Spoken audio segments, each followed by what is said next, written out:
దేవునికి అతి ప్రియులుగా ఫలములతో వృద్ధి పొందగా, దేవునికి అతి ప్రియులుగా ఫలములతో వృద్ధి పొందగా, వేరుగా నున్న వారిని ఒకటిగా ఇలా చేసినాడు దేవుడు.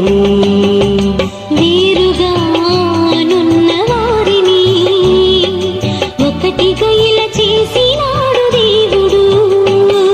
వివాహమన్నది పవిత్రమైనది, ఘనుడైన దేవుడు ఏర్పరచునది.